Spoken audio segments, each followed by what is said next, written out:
Somebody asked me a question the other day that I thought was a really interesting one, and it was, which comes first, character or plot? Which do you do? And I thought about it for a second, and I said, well, that's kind of like the chicken and the egg. Then I realized, no, it's not at all.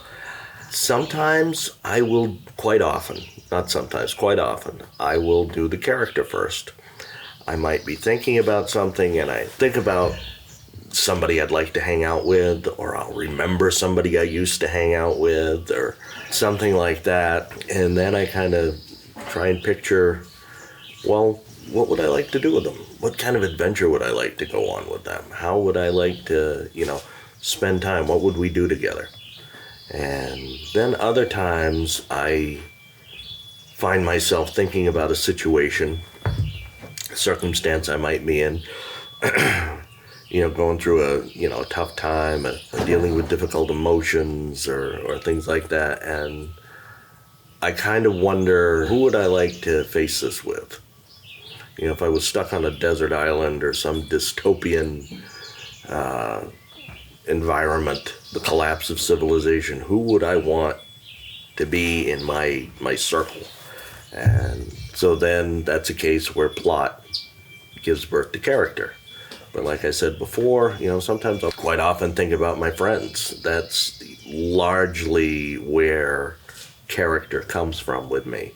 I'll think about my friends, or I'll think about, some celebrity I grew up watching on television or in the movies, and, what would this person be like? And I will, build a character around that, around my image of them. And I have learned over the years to sometimes let my image of them be left alone. Because in very rare cases has image equated with reality. Sometimes meeting my quote-unquote heroes in real life was a major disappointment. Sometimes it was just a little disappointing. But a few times, what I saw was what I got. And they never broke character. And then I realized it wasn't character.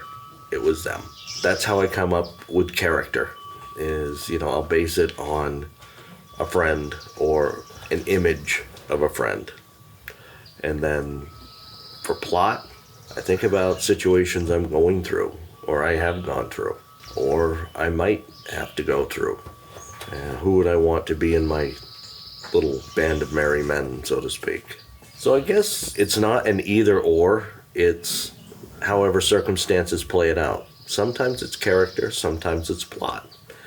But as long as it's fun and it gets your creative juices flowing and your characters turn into people that when you're not writing about them, you actually miss them.